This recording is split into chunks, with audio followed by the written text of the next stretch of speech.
All right. Well, thanks everyone for joining us for the second virtual Mars Tech Meetup in conjunction with the station. And this meetup would not have been possible without the station. So thanks, guys. Thanks so much for co-hosting. Thank And you. you'll hear from, sure, and you'll hear from them in just a second. Hang on while I try to get the next slide going. There we go. So I need to go back to the second slide, Mark.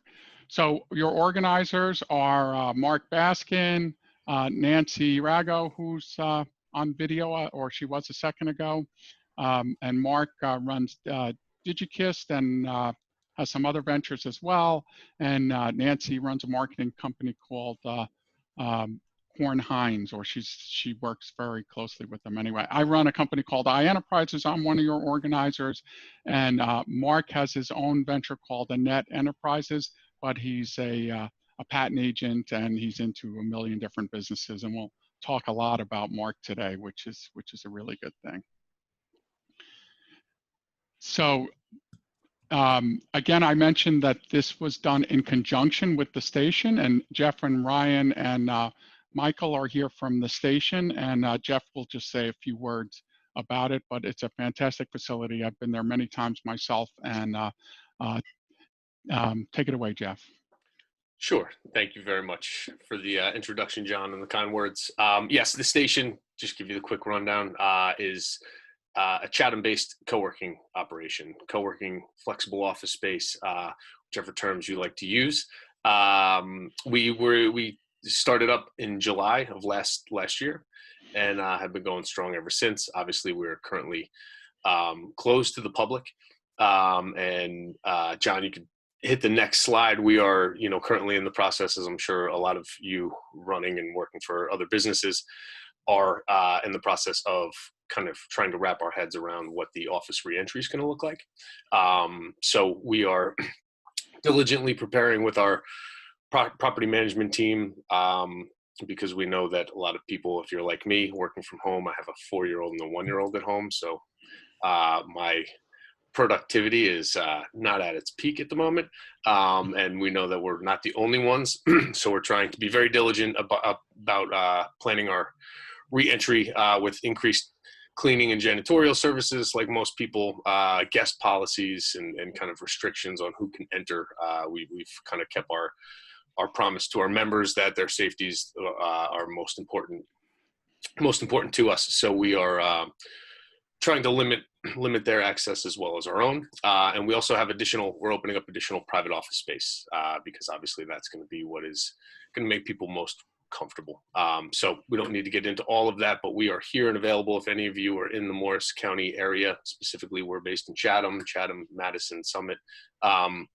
We are here to help, and we look forward to Mark Annett's presentation today. So thank you guys very much for being here. Very cool, and thanks to the station for co-hosting. It's a great space. I like the idea of those private offices. I'm going to inquire about those. So sounds great. Before we get started with Mark's presentation, just wanted to talk about the group itself. So the idea of the group is to nurture and support the entrepreneurial community, and that is our mission. We have actually 2150 plus members at this time, which is fantastic for a group in Morris County. It's by far the largest networking group in Morris County, and definitely one of the tops in New Jersey as well. So that's all because of you who are listening. So thank you for being part of this. It's completely pro bono, and all your organizers do this out of the goodness of their hearts and because they cherish networking and working with entrepreneurs like yourself. So thanks to all of you for making the group possible. We are planning another virtual event, and it's actually on COVID-19, and we'll have a speaker from Rutgers that will speak about their efforts to commercialize the quick test. And I'm sure you guys have heard about that. Rutgers came up with a quick 15-minute test for COVID, and they're working with various governmental agencies to try to commercialize that and get it out there in mass. And the speaker will talk, our keynote speaker will talk about that. And then we'll have a couple of other shorter talks with other COVID-related startups. So should be a great event. We don't have the exact date for the event, but it's looking like either May 27th is a possible date or the following week sometime, but I don't, if it gets pushed to the following week, I'm not sure about the date. So definitely join us for that. And of course, if you are a startup yourself and you'd like to pitch at one of our events, please let us know, and we'd be happy to consider it. And then if you know of sponsors or you are a sponsor yourself and you'd like to reach the entrepreneurial community with your message, please let us know. We're always looking for sponsors. That's actually how we run this event, is through sponsors. And speaking of sponsors, here they are. Our annual sponsor that really helps the most is Morris County Economic Development Corporation, which is part of the Morris County Chamber. And Megan, who runs the chamber, is actually on, and she'll say a little something in a minute. But as I mentioned, the station co-hosted this. We also work with the New Jersey Tech Council. iEnterprises is my company, and I provide funding. Typically, the event, as most of you know, occurs at Fairleigh Dickinson University, and they're kind enough to donate the venue. It is a fantastic venue. We really hope to get back in there very soon. And some of our other sponsors, including New Jersey Tech Weekly, and we're very involved with Tech Launch and Mario as well, are up here as, and so on. So New Jersey Tech Weekly, I think, is covering this event, so hopefully we'll get some great press from that. So moving on, Megan, are you out there? Do you want to say a quick something about the Morris County Economic Development Corporation and the Morris County Chamber? They're incredibly supportive. So Megan, please tell us what you're all about. Great, thank you, John. Can you hear me? Yes. I got these nifty new AirPods for Mother's Day, so just making sure they're working. So hello, everyone. I'm Megan Hunter. I'm the Executive Director of the Morris County Economic Development Corporation. I also am the President of the Chamber of Commerce for the county. So we are a proud supporter of the Morris Tech Meetup. Thank you, John, and all of the organizers for putting on such great programming continuously. And we are proud to support the tech ecosystem through our sponsorship. We have gone virtual. So if you visit our website, we have a number of free daily seminars on Zoom, and we invite you to join us. We also have a video library. So if you visit morrischamber.org and visit our video library, there's a number of recorded seminars that you can check out at your convenience. We also have a COVID resource page. We know so many of our small businesses have been financially, unfortunately, impacted by this epidemic. And so we do have some resources listed.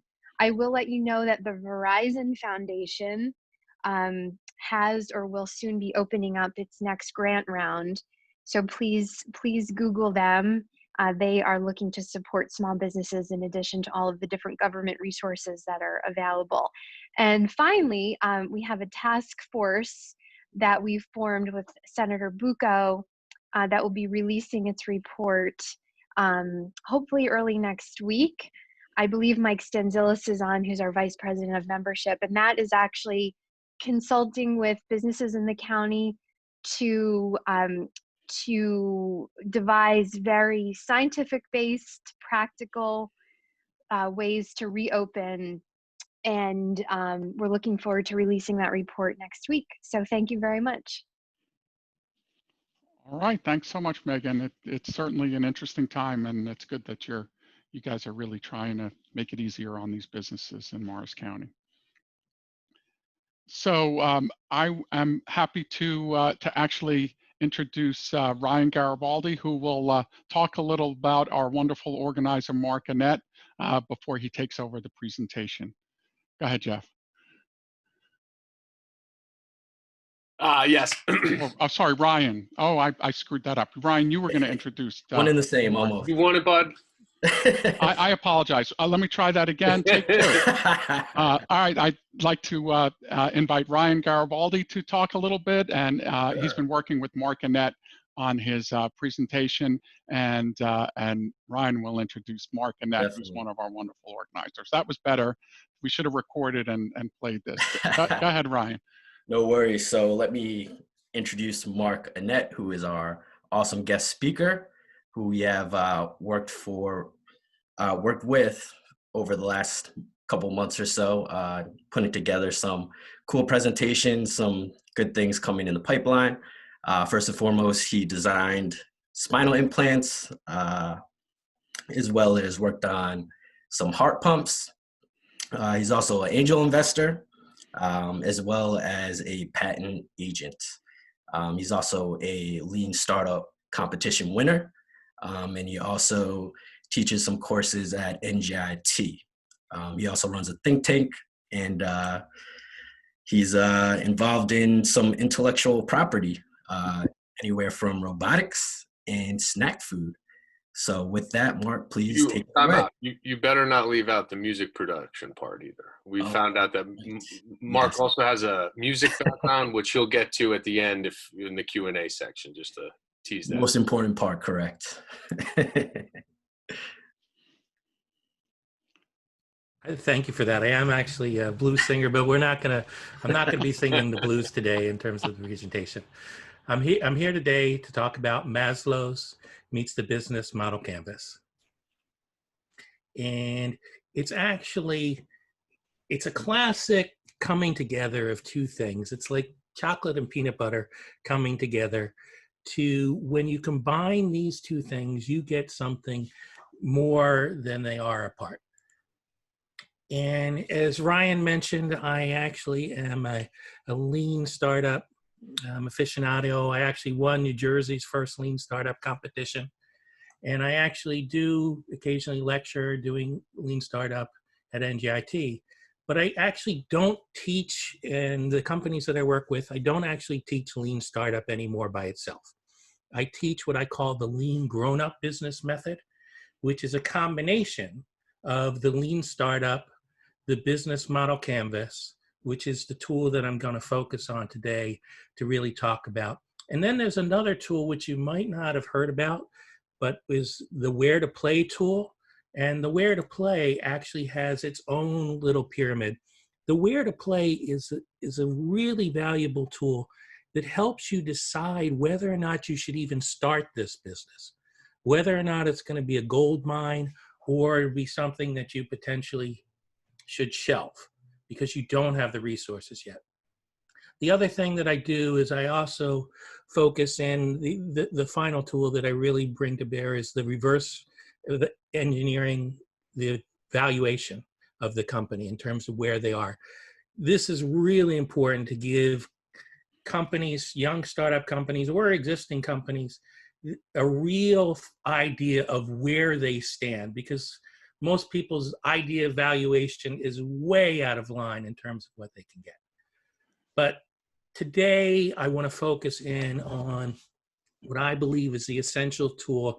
If you were going to pick one to focus on, it should be the business model canvas. The business model canvas is a business plan in 11 boxes. And what I want to do is focus in on how to overlay Maslow's hierarchy of needs upon the business model canvas. And once you do, you're going to gain a whole new appreciation for how your business functions and what you need to do to be successful.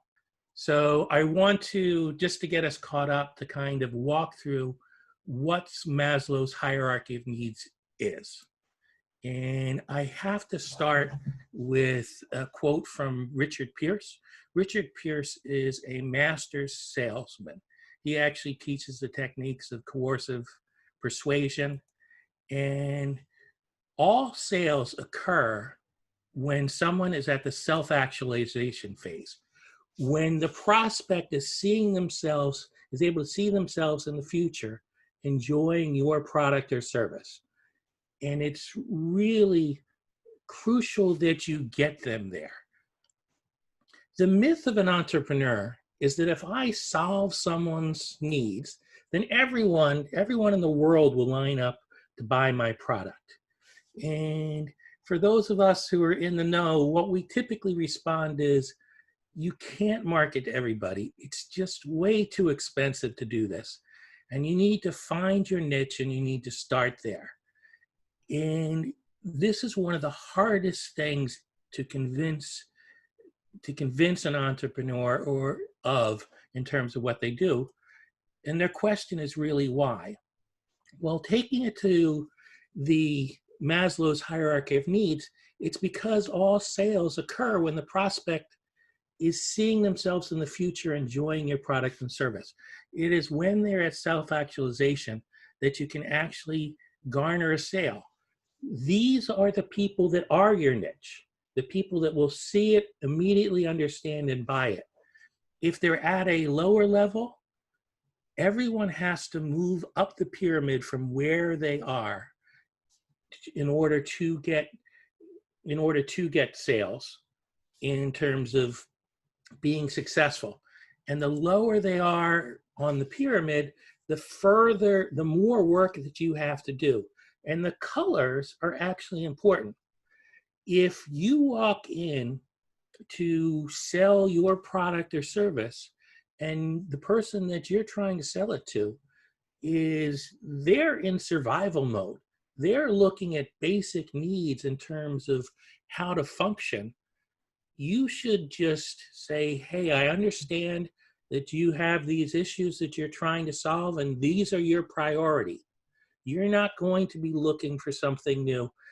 I have this resource that I can send you that'll potentially help you, but otherwise, when you're ready, we'll come back.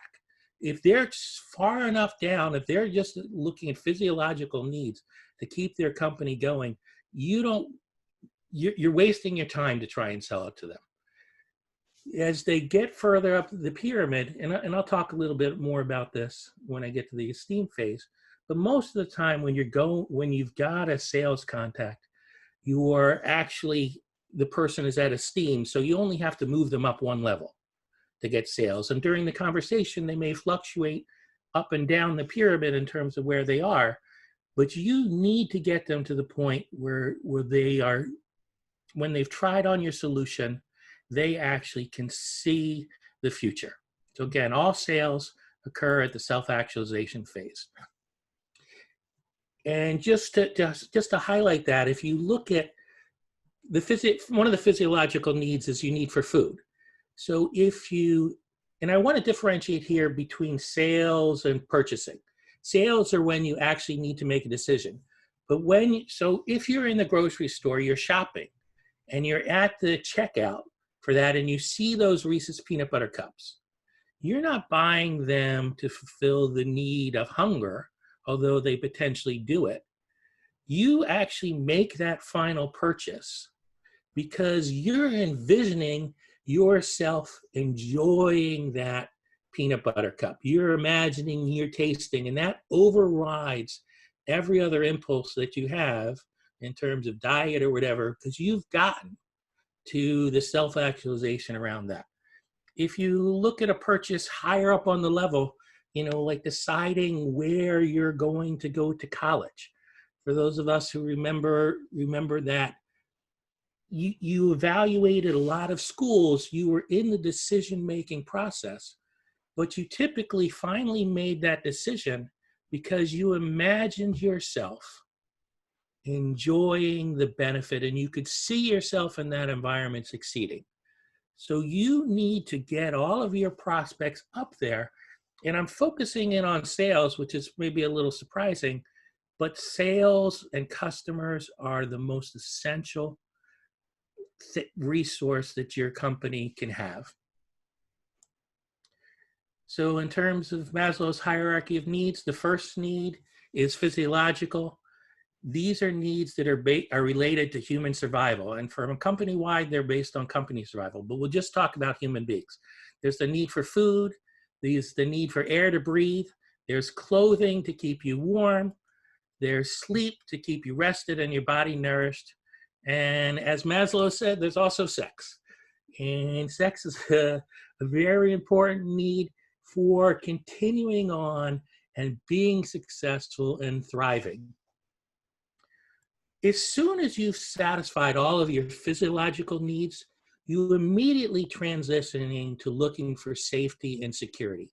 There's not a decision-making process. It just happens automatically. And for safety and security, we're talking about emotional safety, financial security, and well-being, and health and well-being. And all of these needs, so you've met your physiological needs, you're actually surviving. Now you're looking for your safety needs, which are some level of control and predictability. From there, once you've met your safety needs, you've got some level of control, then your needs and desires become more social. You're looking for friendships. You're looking for acceptance from others, people, and ultimately you're looking for love to create that sense of belonging. One level up, after you have a sense of belonging, Maslow broke esteem into two categories. There's respect and reputation associated with yourself. How you perceive yourself becomes really important, and then respect by others is the other side of the coin, the other side of the duality. Finally, when you get to the top level, is self-actualization. It's about personal growth and peak experiences, and it's about this whole pyramid. Climbing up the pyramid is about the hero's journey. If the hero's journey is something really big in user experience in terms of website design, where a customer coming to your website is supposed to track through the whole journey from start to finish, where they come in with a problem, they actually have started with a sense of self-esteem and belonging to a group, then they go and overcome that problem, they become a better self and self-actualize and then return. So that's the hero's journey as it applies to Maslow's hierarchy of needs, and it's really the basis of Maslow's hierarchy of needs. So I just want to do a quick check. Ryan, if you can check on if there's been any burning questions in terms of Maslow's hierarchy of needs that have come up, and then if not, if you can relate the poll results. For sure. So in the chat function, we currently do not have any questions. We did post the poll at the beginning of the webinar. Question number 1, on a scale of 1 to 5, with 5 being really well, how well do you think you know Maslow's hierarchy of needs? Okay. Far majority, so probably around 70% responded 1 through 3. So moderate understanding to little understanding, with probably about 25% out there who knew it relatively well. Okay. And then how about the business model canvas? Business model canvas, same question, pretty much the same answer. Okay. Well, we're hopefully we're going to see those results. We're going to run the poll at the end, and we're going to see that. But it's nice to see where people are in terms of the presentation.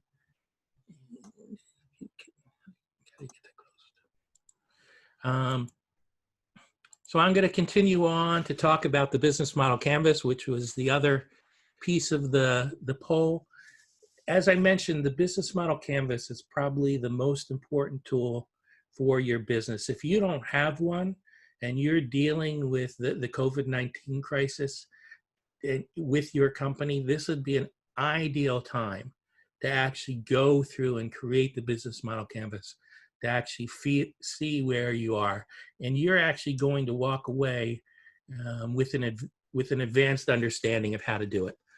But when I have historically done the business model canvas, which is a business plan in 11 boxes, I've always focused on the two most important boxes, which are what are your customer segment and what is your unique proposition, your unique value proposition, the thing that you are offering to your customer that no one else can. And these are the two most important boxes to figure out to determine whether or not you have something that can garner sales, that can drive forces. And for every customer segment, you need to figure out what is the unique proposition for them. And when you use the where to play tool, then you'll actually go through and evaluate, well, maybe I want to work with this customer segment number 2, but not 3 yet. And I'm going to postpone that because it requires additional resources. Or I'm going to combine 2 and 3 together because they're the same thing. But that is what I've historically focused on. And then I said the rest of it is to support you getting there.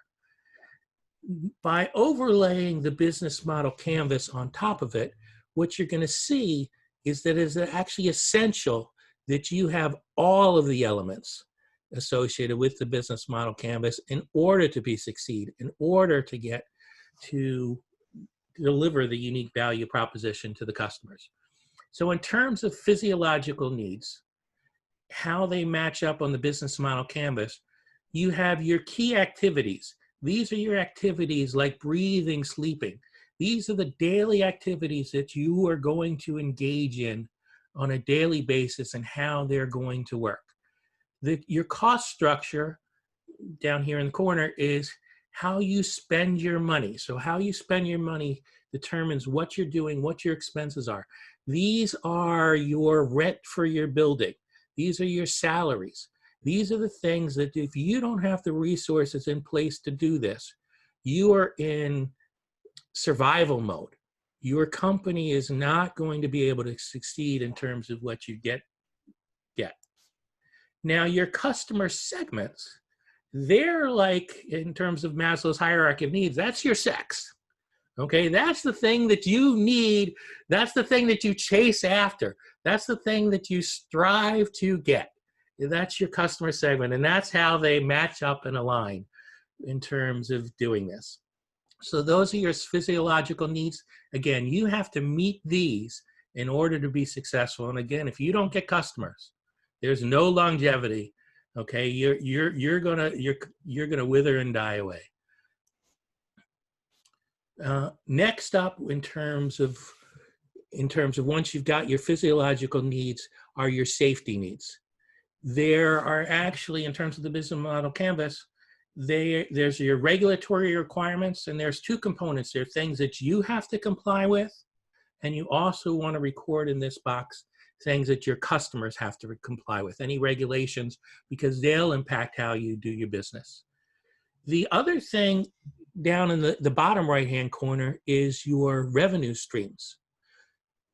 If you don't have a working cap table, if you aren't able to make a profit, you will never have safety and security of your company. So you need to have a profit first. And in terms of, Mike McCallum has a great book, Profit First, which I'll just put in a plug. He was the most recent seminar presenter. After you've met your physiological needs and your safety needs as a company, then you start looking for your love and belonging. And you look at your key partners. These are people that are aligned with your business goals and objectives. These are the companies that are actually potentially providing services. These are organizations and suppliers that you will work with. There's your channels, which are how you are going to get customers, how they will reach you in terms of what your connection is to them.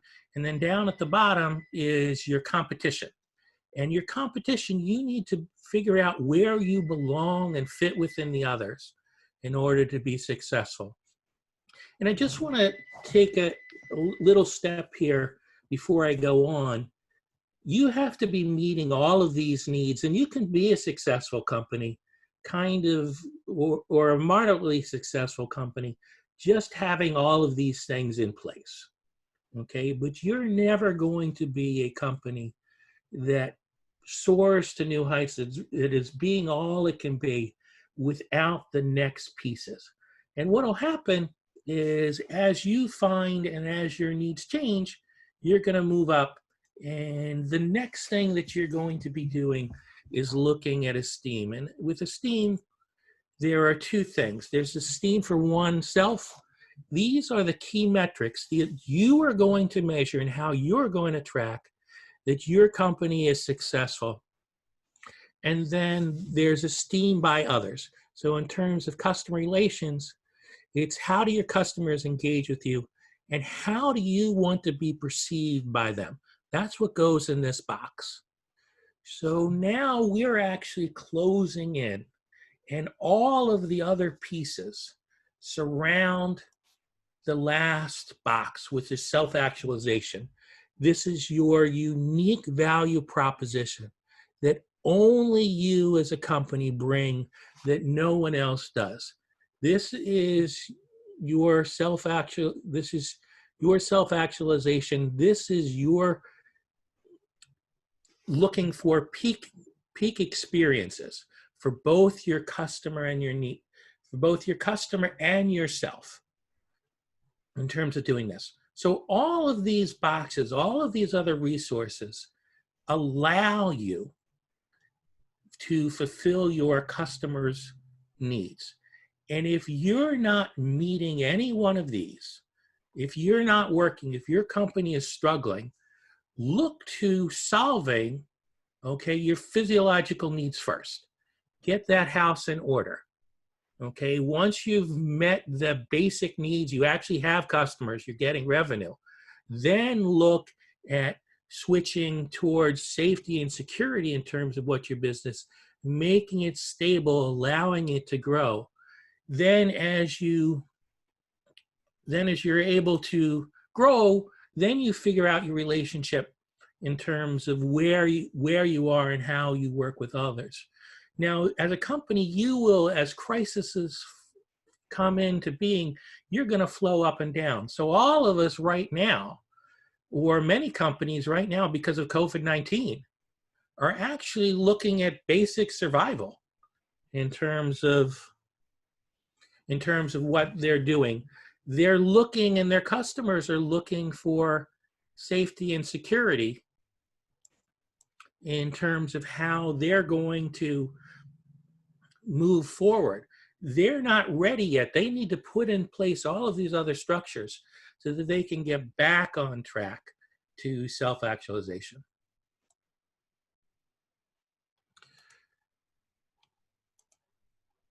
So again, it's all about, achieving for your customers, achieving what you need, achieving what they need in order so that you can self-actualize. So I got this little piece. We'll see how it goes. Maslow's business model canvas.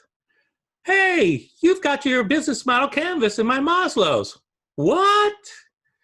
Oh, the business model canvas and Maslow's. Two great tastes that go great together. Maslow's and business model canvas. Groovy.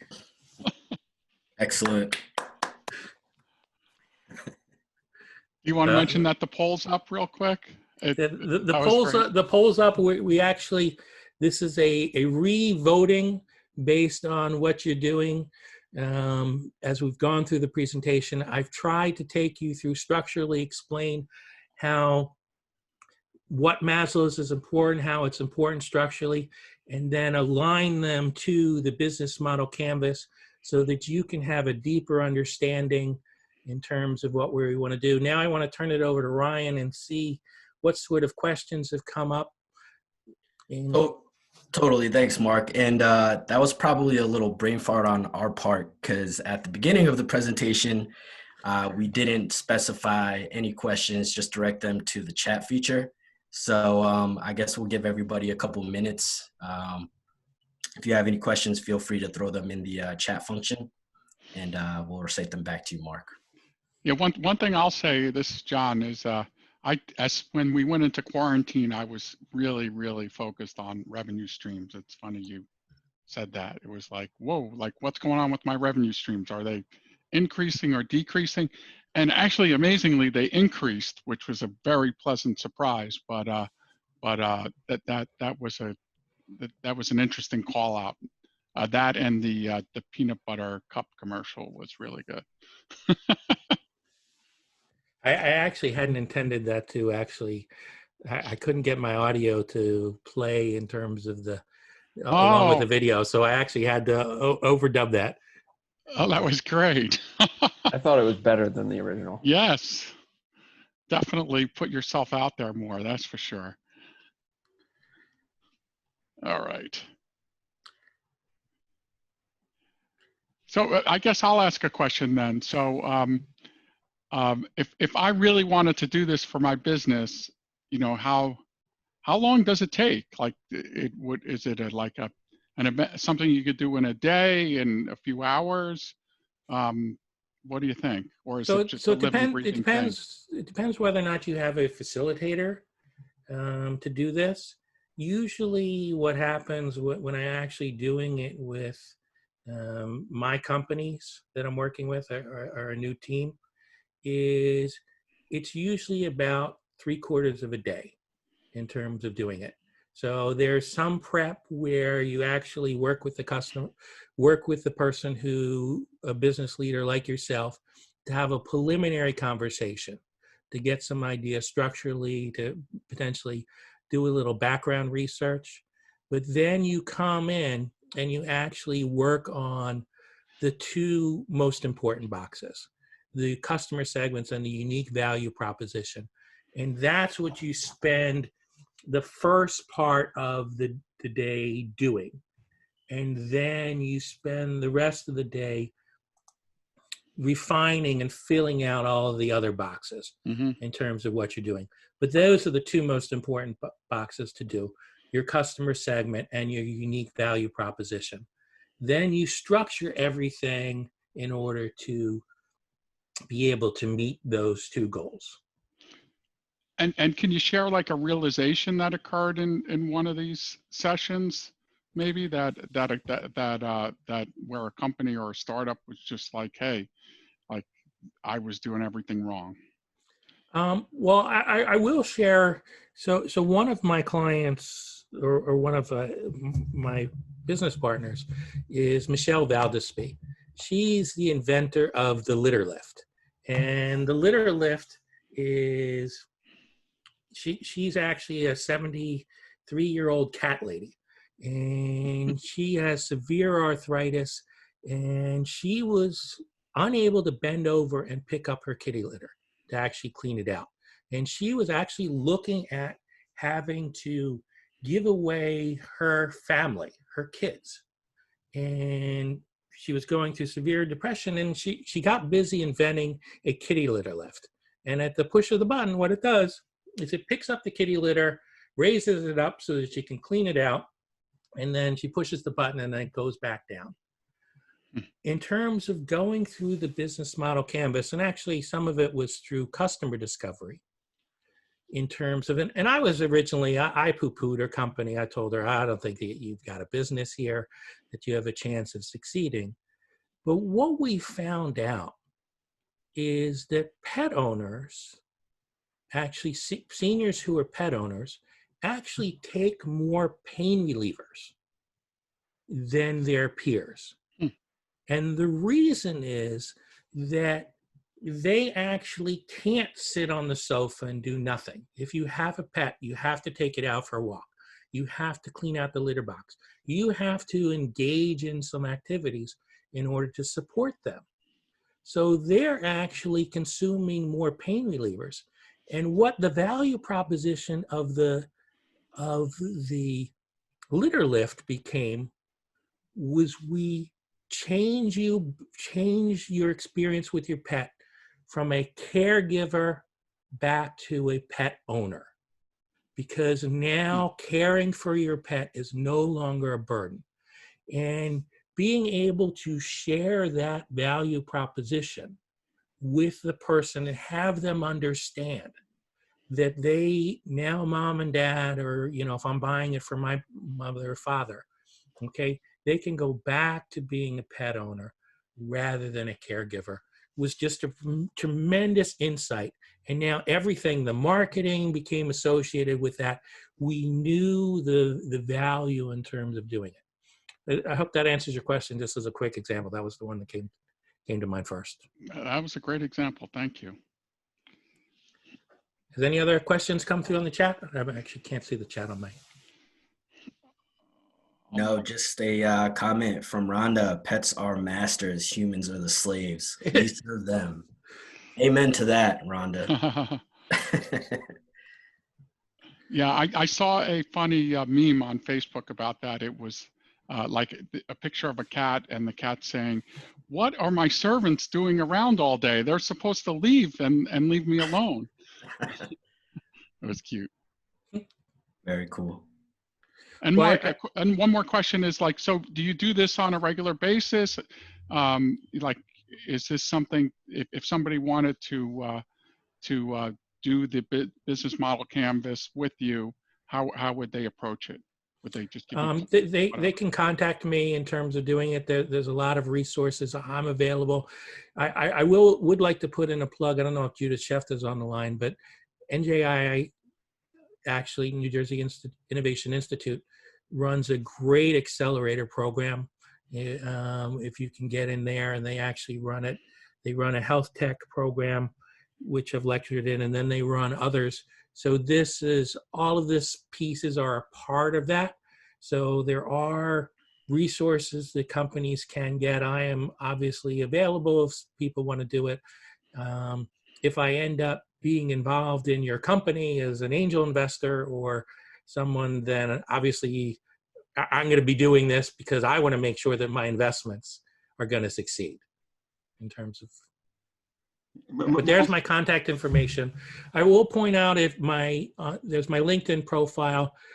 I have an article up there, Maslow's Hierarchy of Need Applied to the Business Model Canvas. This is the second half of the presentation.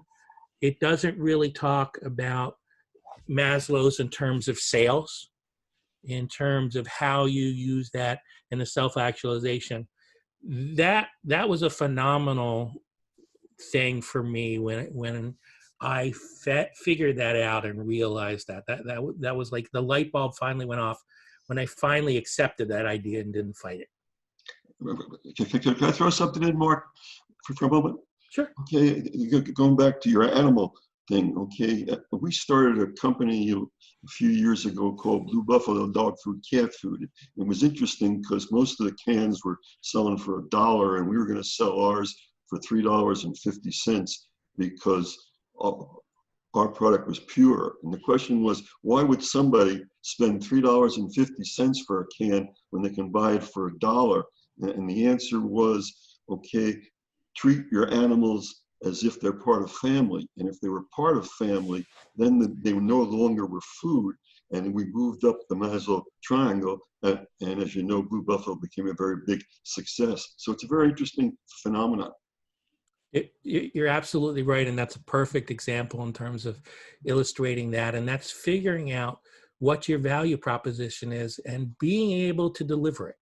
And when you figure out your value proposition in terms of your unique value proposition, it's what you as a company decide that you're going to own. And that's exactly what Blue Buffalo did. That's how it differentiated that. And everything became about delivering on the proposition that your pet is your family and how to succeed in that, carrying that message forward. Thank you very much. All right. Thanks so much, Mark. Before we wrap up, I just want to mention there is a COVID event that we're planning for late June or early May. Mark, do you have anything else you want to add, or anybody from the station? Is there anything anyone wants to add? All right. Well, definitely, everyone, we look forward to seeing you at our late May, early June event, which I mentioned will feature a speaker from Rutgers who will talk about their quick acting COVID test that they're trying to commercialize, as well as some other startups. If you are a sponsor or you know some startups that would like to pitch, please let us know. And thanks so much. And thanks so much, Mark. And thanks to the station and our sponsors, especially the Morris County Economic Development Corporation, for making all this possible. We'll see you at the next one. Mark, you have something to say? I just want to say it does look like that there was a shift. There was a shift in terms of the poll results. So a lot of Job well people done. ended up being number 4. And if you want to get to a number 5 in terms of any of this stuff, again, feel free to reach out to me. I might do that myself. I was at a -5 when we started, so I'm definitely at a 3 or a 4 now. Thanks so much. It was very helpful. All right, great. Thanks, everybody. Thanks, Mark. Thanks, Mark. Thanks, John. Take care.